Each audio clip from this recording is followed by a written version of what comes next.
Fala meus amigos, estamos começando aqui mais um vídeo do canal e no vídeo de hoje a gente vai comentar uma fala do Lula num discurso no qual ele fala sobre a escravidão e também sobre a miscigenação.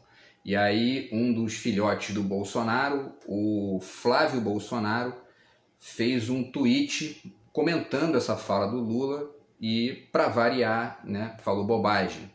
Então a gente vai comentar aqui esse tweet do filho do Bolsonaro, comentando a fala do Lula.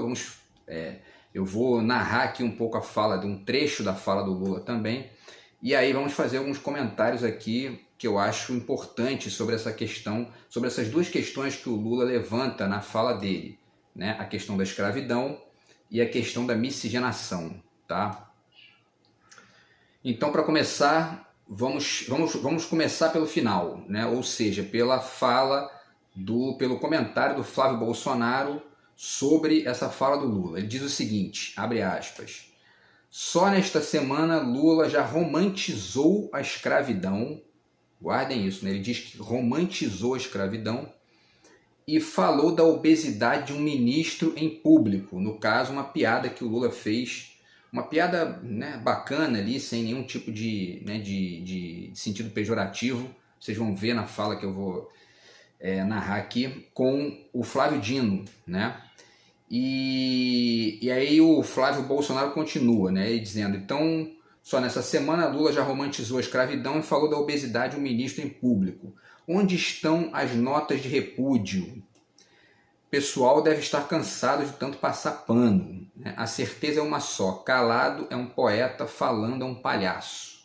Então ele cita aí, ele faz uma citação daquela frase do Romário, o Romário falando do Pelé, né, que o Pelé calado era um poeta, né? Enfim, e aí existe isso, né? Ele está criticando a fala do Lula, dizendo que o Lula romantizou a escravidão e ao mesmo tempo fez uma piada com, quer dizer, ele falou da obesidade de um ministro em público. Falar da obesidade de um ministro em público não tem o menor problema, né?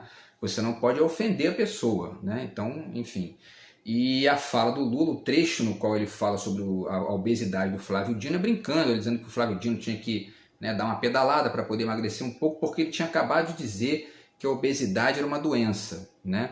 Então, obviamente, quem acredita que a obesidade é uma doença, acredita que a pessoa deve andar de bicicleta, deve fazer exercício para poder melhorar aquela doença. Então, é coerente, né? Eu, por exemplo, não acho obesidade doença, entendeu?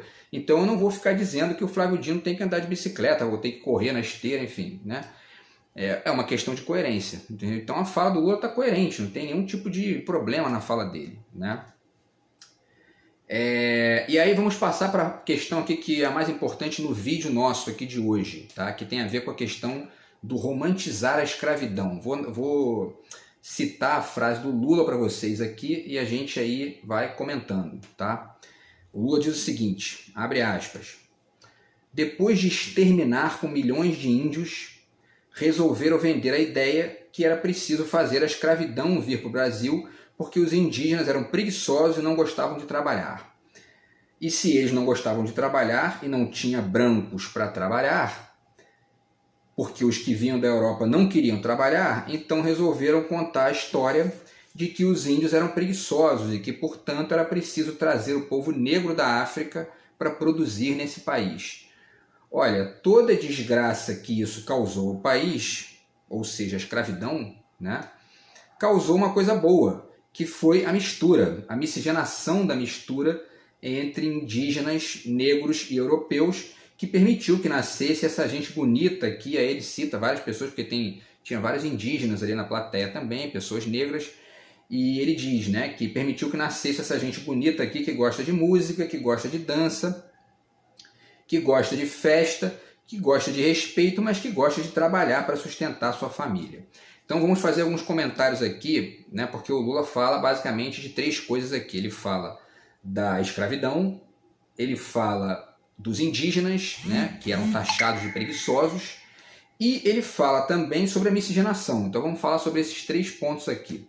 Rapidamente, com relação a essa questão dos indígenas, né, existe uma crítica, né, da direita brasileira, da extrema direita mais ainda, de que os indígenas seriam preguiçosos e que precisariam, portanto, ser aculturados do seu processo ali, né, de vida, para poder entrar no jogo da civilização de maneira autoritária, né, de maneira arbitrária. Enfim, o fato é que os negros foram escravizados porque os portugueses não gostavam de trabalhar, né? Muito simples. Assim como os ingleses nos Estados Unidos, assim como os europeus na Europa, eles escravizaram os negros e escravizaram os indígenas, ou tentaram, né? Porque os indígenas era mais difícil. Mas os negros eles escravizaram por quê? Porque eles não gostavam de trabalhar. Então quem não gosta de trabalhar, nesse contexto aqui que a gente está discutindo, são os portugueses, né? Enfim, os ingleses lá nos Estados Unidos e etc. Os europeus de maneira geral, né? Se vocês forem estudar como é que era a coisa lá no Congo belga, por exemplo, né? Que já foi o Zaire, né? Hoje parece que é a República Democrática do Congo. Os negros que não aceitavam trabalhar para os reis lá, eles tinham a mão decepada, né? Porque é o seguinte, ó, não, a gente não pega pesado, a gente não trabalha, não faz trabalho pesado. Quem faz são os escravos. Então, quer dizer, a escravidão nasceu da preguiça dos portugueses, da preguiça dos ingleses, etc. Então é uma coisa assim. E aí vem o bosta do Bolsonaro, como já fez várias vezes, aí dizer, não, porque os indígenas eu fui lá, nenhum gosta de trabalhar, eles querem, né? Enfim. Então é uma coisa completamente absurda, tudo virado do avesso, né? Um negócio inacreditável. Mas enfim, para além disso, o Lula cita mais duas questões, e uma delas tem a ver com a escravidão. E aí ele diz, o Flávio Bolsonaro acusa o Lula de romantizar a escravidão. Para início de conversa, essa expressão eu já acho totalmente equivocada, romantizar, né? Porque ela parte do pressuposto que o romantismo foi um período ingênuo, um período bobo ali, né, de criação de ilusões. Só acredita nisso quem não estudou de verdade o que é o romantismo, né? Vai estudar o que foi o romantismo alemão, de Iena, lá, que é todas aquelas discussões radicalmente complexas a respeito da existência humana, da produção artística, da filosofia, da arte, da filosofia da vida e etc. E eu deixo aqui uma dica para vocês, que é esse livro aqui. Tem vários aqui, eu poderia citar aqui uns 10 livros que eu tenho aqui sobre isso, mas eu deixo esse aqui, que é o Estilo do Tempo, que é um livro do Pedro Duarte, tá? Que é um professor da PUC, que é um excelente livro sobre o romantismo. Tá? Então, assim, esse papo furado de romantizou a escravidão, para início de conversa, romantizar alguma coisa, quando você entende de verdade o que for romantismo, é excelente, né? Muito bom. Se o Lula romantizou a escravidão, então ponto para ele, né? Porque ele começou a refletir filosoficamente sobre o que foi a escravidão em seus vários aspectos ali, tanto emocionais quanto, enfim, né? Históricos e etc. Tá? Porque, inclusive, o romantismo alemão foi um processo de reflexão histórica do povo alemão, né? E uma construção de uma perspectiva ali diferente da França, da Inglaterra, a tentativa, coisa que o Brasil ainda não fez, né? E a gente vai chegar lá, tá? E aí tem a ver, e aí ele fala sobre a escravidão, né? O que o Lula faz, obviamente, aqui na fala dele, é dizer que a escravidão foi um problema, né? Ele diz, depois de exterminar com milhões de índios, né? E aí, o que mais que ele fala aqui, né? Ele fala, tem uma palavra que ele diz que é a desgraça, né? Ele diz assim, toda desgraça que isso, ou seja, a escravidão causou ao país, então, né, ele já deixou bem claro ali que para ele a escravidão foi uma desgraça. A gente apenas deixa aqui algumas dicas de livros, né? O Povo Brasileiro, do Darcy Ribeiro, no qual ele reflete essa questão da escravidão várias vezes, tá? Dentre outros livros sobre isso. E também esse livro que faz o Brasil, Brasil, do Roberto da Mata, e tem um capítulo aqui sobre uma certa ingenuidade com a qual se olha a questão racial, né? Então a escravidão foi parte do Brasil, parte da formação do Brasil, e é importante não perder isso de vista, tá? E aí esse livro reflete muito bem isso, tá bom? Por outro lado, o Lula não para aí, né? Ele não fica ali só dizendo que a escravidão foi uma desgraça e ó, acabou, é isso aí mesmo. Ele diz uma coisa muito bacana, ele diz o seguinte, ó, essa desgraça da escravidão, né, acabou gerando, né, por uma via ali meio torta, mas acabou gerando uma coisa boa, que foi a mistura, a miscigenação da mistura entre indígenas negros e europeus, e mistura essa que permitiu que nascesse essa gente bonita que tal, e ele faz aquele elogio, mas o fato é que isso é mais do que, né, gerar pessoas bonitas e tal, isso gerou toda uma estética para o Brasil, todo um modo de ser do brasileiro, uma história cultural e etc., que muita gente aí boa, né, no Brasil já estudou isso, e é um tema importantíssimo da nossa formação. E aí eu aproveito essa fala do Lula para fazer uma reflexão sobre isso, né? Essa miscigenação que o Lula está dizendo que foi uma coisa boa, que acabou sendo gerada ali no esteio da escravidão, é aquilo que o José Miguel Wisnik chama, nesse livro aqui, tá, de veneno-remédio. Ele está falando do futebol, né? Mas o fato é que a miscigenação também se enquadra nessa ideia de veneno-remédio. Ela seria tanto um veneno quanto um remédio, né? Eu nem gosto muito dessa palavra remédio, porque fica parecendo que a gente está falando de doença, não é o caso. A gente está falando de de um estado cultural, né? De qualquer forma, vamos pegar a metáfora e brincar com ela aqui, né, para fazer uma reflexão. Então, a miscigenação seria o nosso veneno e o nosso remédio e o nosso veneno, ou seja, a nossa grande qualidade que acaba sendo também o nosso grande defeito, ou o nosso grande problema, melhor dizendo, tá? Por que ela é uma qualidade? Porque ela gera um contato muito grande entre as diferenças. Isso é bacana, né? Isso é importante e você não vê isso em praticamente lugar nenhum do mundo, né? Esse povo mestiço de fato, né? No nível da cor ali, né? Para além das mestiçagens culturais e tudo mais. Então, enfim, o Brasil tem essa qualidade e isso é uma qualidade, isso é um estado que o Brasil tem, que é um estado muito próximo daquilo que o mundo globalizado hoje apresenta para a gente, quer dizer, essa possibilidade do contato com várias diferenças, com várias linguagens, com várias culturas, com vários tipos de arte diferentes, enfim, né? E tudo isso é muito rico, isso é importantíssimo, aprender a conviver com as diferenças, né? Respeitar o espaço do outro, né? Isso é muito importante. Por outro lado, existe uma questão, por que isso é um veneno? Né? Por que isso é um veneno? Vamos tentar pensar nisso, tá? A partir dessa levantada de bola aí do Lula, vamos tentar pensar um pouquinho por que a miscigenação acaba sendo um veneno para o Brasil. O Borges, nesse livro aqui, o Livro de Areia, tem um conto aqui chamado Ourica, certo? Nesse livro aqui. E uma das frases, um dos trechos aqui do Ourica, eu nem marquei aqui, deixa eu ver se eu acho que o conto está na página 17, tá? E aí na página 18, a Ourica e o outro personagem estão conversando, né? E aí ela pergunta para ele o que é ser colombiano, porque o cara é colombiano, né? E aí ele diz, não sei, respondi, é um ato de fé. E aí ela diz, é como ser norueguesa. Então, ser colombiano e ser norueguesa seriam atos de fé, né? Ou seja, você acreditar de alguma maneira naquilo, né, para que aquilo se configure como um fato para você, né? Por quê? Porque evidentemente que a terra, né, o lugar onde você nasceu, é um arbítrio, né? Você não precisa necessariamente se sentir brasileiro tendo nascido aqui no território brasileiro, né? E você pode, por exemplo, se nacionalizar, né?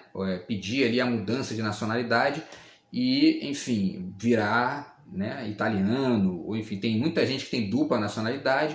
E no fundo, na globalização, a maioria das pessoas, nós, de maneira geral, estamos o tempo todo aí nesse caldo cultural, nessa mistura cultural, que acaba gerando uma espécie de vivência heteronômica, né, inevitável, tá? Só que a vida nacional, a vida local, ela também é importante, né? E aí entra essa questão da gente se perguntar por que o Brasil tem dificuldade de estabelecer uma vivência, né, de unidade interna, né, para poder chegar num nível de resolver os seus problemas estruturais como a Europa resolveu, né, como outros países aí, né, Austrália, Canadá, os próprios Estados Unidos, né, menos do que esses outros que eu citei, mas resolveram algumas coisas já também. Mas por que a gente não chega nessa unidade? Paradoxalmente, por conta dessa riqueza da diversidade que a gente tem, né? E aí isso cria, na verdade, algumas consequências que eu listei aqui, que são reflexões minhas aqui, tá? Que eu vou trocando com vocês, tá? Eu já fiz vários vídeos aqui sobre o patriotismo do Paraguai, dos bolsominions, né? Agora, de maneira geral, a direita brasileira, né, e os ricos brasileiros, os brancos de classe média, conservadores e tudo mais, eles normalmente exercitam esse patriotismo do Paraguai. Por quê? Na medida em que a gente continua flutuando nesse jogo de diferenças sem uma elaboração mais ampla, isso acaba gerando algumas consequências problemáticas, tá? Por exemplo, vamos para os negros e para os indígenas. Os negros e os indígenas estão num processo no Brasil de afirmar a sua própria cor, afirmar a sua própria diferença interna em oposição aos brancos. Então o negro brasileiro e o indígena brasileiro, eles olham para o branco e veem no branco um inimigo, né? Portanto, eles não têm a menor condição de estabelecer algum tipo de laço, algum tipo de unidade interna com os brancos que permita chegar num nível de nacionalidade brasileira, um projeto efetivamente brasileiro e comum para todo mundo. Então, enquanto o Brasil não fizer esse trabalho de reflexão sobre a escravidão, esse trabalho mesmo de reflexão, né, constante nas escolas, na grande mídia, nos livros, no debate público, etc., a gente não vai chegar nesse nível e os negros e os indígenas não vão ter condição de chegar nesse nível porque eles precisam primeiro resolver isso. Isso é uma coisa básica. E a gente tem tido aí nas últimas décadas algumas movimentações nesse sentido, que são as cotas, né, as leis, né, de criminalizando o racismo e uma série de outras coisas. Agora a criação fantástica do governo Lula de um Ministério dos Indígenas. Você está dando ali para eles um espaço de atuação institucional que é importantíssimo para que eles comecem a se sentir cada vez mais parte do jogo, né? E ao mesmo tempo respeitados nas suas diferenças, né? Então, quer dizer, os negros e os índios não conseguem nem chegar, né? Porque aí eu vou passar para os brancos agora para poder fazer a reflexão, tá? No caso dos brancos, o patriotismo do branco ele até aparece, né? Como acontece aí nas manifestações, essa direita extrema que se diz patriota, mas é um patriotismo falso. Por quê? Dentre outras coisas, para além do complexo de Poodle, né, que tem essa conexão aí com o estrangeiro, com os Estados Unidos, essa conexão subserviente com o neoliberalismo, etc., o branco brasileiro olha para o negro e para o indígena como pessoas radicalmente, né, afastadas e apartadas dele. Ele não se vê ali como um igual, né? Porque isso de maneira básica, é uma certa consequência da diferença racial, né? Um sujeito branco olha para um sujeito negro e vê uma diferença muito grande ali e vice-versa, né? Para além disso, como o Brasil tem essa história da escravidão, essa história de toda essa criminalização da dita preguiça dos indígenas, que na verdade a preguiça foi dos portugueses, né? Mas enfim. Então tudo isso gera que os brancos brasileiros geralmente olham para os indígenas e para os negros como pessoas com as quais ele não se identifica. Porém, como ele tem, né, lá, e aí ele olha lá para fora e ele olha para os Estados Unidos e olha para a Europa e vê, pô, lá tem brancos, que são o poder. Então eles se identificam com aquelas pessoas lá, né? E aí, olha o processo, como é complicado, porque aí o cara se identifica com um gringo, né? Como é que ele vai construir um patriotismo? Não tem como, não dá, né? Porque a identificação dele é com alguém de fora, né? Na medida em que ele ainda não se educou, ainda não passou por um processo de reflexão ampla, histórica, filosófica, para poder olhar para o negro brasileiro, para o indígena brasileiro e entendê-los como iguais, né? E aí resta o quê? Né? Negar a própria brasilidade, afirmando o americano e o europeu. Né? Como não dá para fazer isso, né? Porque você tem que dizer que é patriota, você fica ali, levanta a bandeira, não sei o quê. Mas aí, quando daqui a pouco, né? Se você não está muito atento, você vai e bate continência para a bandeira dos Estados Unidos, vira para o Trump e fala I love you. Não é nem eu te amo, é I love you, né? Entendeu? Então, quer dizer, né? Não dá, o processo não se completa, né?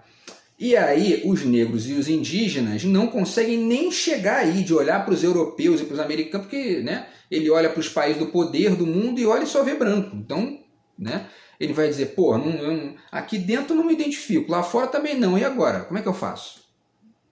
Né? E aí, então, por quê? Né? Eu anotei aqui, porque eles ainda sentem necessidade, os brancos, os negros e os indígenas, né? Os negros e os indígenas, eles sentem necessidade de negar o branco brasileiro primeiro, né? Num processo que ainda se arrasta para poder se afirmar, né? Ele precisa dizer, olha, o negro, eu sou negro, eu preciso ser reconhecido aqui por você branco, né? E ainda não foi. E na medida que ele ainda não foi, ele fica flutuando nesse não lugar e não estabelece essa conexão de unidade que geraria, por exemplo, né, um nacionalismo bacana aí, né, que poderia migrar para outras lógicas, né? Então, quer dizer, um ponto de convergência, né, o que eu chamo aqui de ponto de convergência que pudesse gerar um projeto comum, tá? E aí, né, o que eu chamo de projeto comum é obviamente uma utopia, né? Tá aqui o livro do Cioran, que ele diz claramente aqui que um país sem uma utopia não se sustenta, né? E é o caso do Brasil, né? É o caso do Brasil. A gente não chegou ainda nem nessa possibilidade de construir uma utopia, porque ainda existe uma guerra interna muito violenta, muito grande, por um lado, por um reconhecimento que os brancos, que os negros e os indígenas buscam, né? Dos brancos que eles ainda não receberam, né? Enfim, uma reflexão mais profunda, uma meia-culpa dos brancos sobre a escravidão, né? Porque toda hora que chega um Bolsonaro, um retardado como o Bolsonaro lá dizendo, não, porque esses indígenas, quilombolas, é um bando de preguiçoso, um lá pesava não sei quantas arroba, não gosta de trabalhar. Todo o processo que a gente vai tentando fazer para poder minimizar, né, essas diferenças e estabelecer um acordo, né, mínimo, isso cai por terra, porque aí o cara olha, né, o indígena olha para aquilo e fala, porra, entendeu? Deixa de ser burro, meu irmão. Sabe qual é? Português é que era preguiçoso, cara. O cara escravizou um monte de gente, por quê? Porque ele não queria trabalhar, cara. Essa é a história, entendeu? E aí você tem que começar tudo de novo. Então o que o Brasil fez agora, elegendo Bolsonaro, foi atrasar mais esse processo, né? De a gente perceber a importância de criar esses vínculos mais fortes aqui de unidade, entendendo que todo mundo tem que, né, se conectar num projeto comum mínimo, né? Não eliminando as diferenças, porque elas existem e muitas delas são ricas, mas tentando estabelecer pontos de convergência ali que possam fazer a coisa caminhar melhor, né? E aí eu digo aqui, né, o Brasil não é nem o país do futuro, porque nem o seu passado ele reconstruiu ainda, né? E só dá para ter utopia depois que a gente faz o primitivismo, né? Ou seja, a gente só pode construir um projeto de futuro quando a gente reconstrói o passado a partir de novas releituras, de novas perspectivas, tá? E aí, existe esse romance aqui, né, do Henrique Villa-Matas, que chama-se Mac e seu Contratempo, tá? E a história é a seguinte: a história é um escritor, o sujeito decide escrever, né, um romance de um escritor fracassado que mora perto dele ali, né? Eu não lembro agora o nome do romance. O nome do romance é Mac e seu Contratempo, mas o cara de dentro do romance escreveu um outro romance chamado Fulano e seu Contratempo. E o Mac quer reescrever a história do cara. O Brasil está um pouco nesse barato aí, entendeu? Né? De estar tentando reescrever a própria história fracassada, né? Para poder chegar um dia e poder... Porque no fundo a gente está sempre reescrevendo a nossa história, né? Agora, a gente pode partir de um ponto bacana e reescrever aquilo que está ali fluindo bem, né? O Brasil ainda não chegou nesse nível. A gente ainda está tentando reescrever o Mac e seu Contratempo. A gente está tentando reescrever o Fulano lá e seu Contratempo, entendeu? Quer dizer, o Brasil e seu Contratempo. A gente ainda não conseguiu reescrever o romance fracassado nesse nível aí das relações raciais, especialmente étnicas, né? Especialmente, entendeu? Então, a gente precisa primeiro reescrever isso para um dia a gente chegar num ponto em que não exista mais imbecis como Bolsonaro, ou pelo menos, né, que imbecis como ele não tenham tanta voz, e a gente possa chegar num ponto em que, a partir daqui, eu já passa a reescrever coisa bacana, entendeu? E para de ficar reescrevendo fracasso, né? Enfim, por quê? Porque no fundo, para finalizar, cito de novo esse livro aqui do Peter Sloterdijk, No Mesmo Barco, né? Que ele fala sobre o mundo contemporâneo, etc e tal. Já falei desse livro. E aí eu pego a metáfora dele de novo para poder fazer uma crítica aqui sutil, trazendo para o caso brasileiro, né? No Brasil, a gente está até no mesmo barco, todo mundo está no Brasil, né? Mas é uma espécie de Titanic.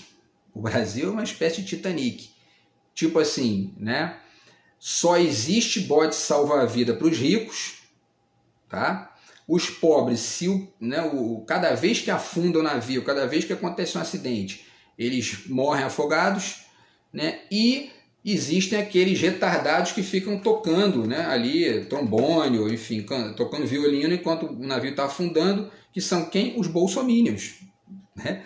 Bolsominion é isso, ele fica ali, minha bandeira jamais será vermelha e tal, enquanto o retardado do Bolsonaro está ali, o almirante, né, o almirante imbecil, vai botando o navio a pique, né, e eles ali tocando violino. São aquelas pessoas que foram destruir o Congresso Nacional lá, né, gritando mito e tal, entendeu?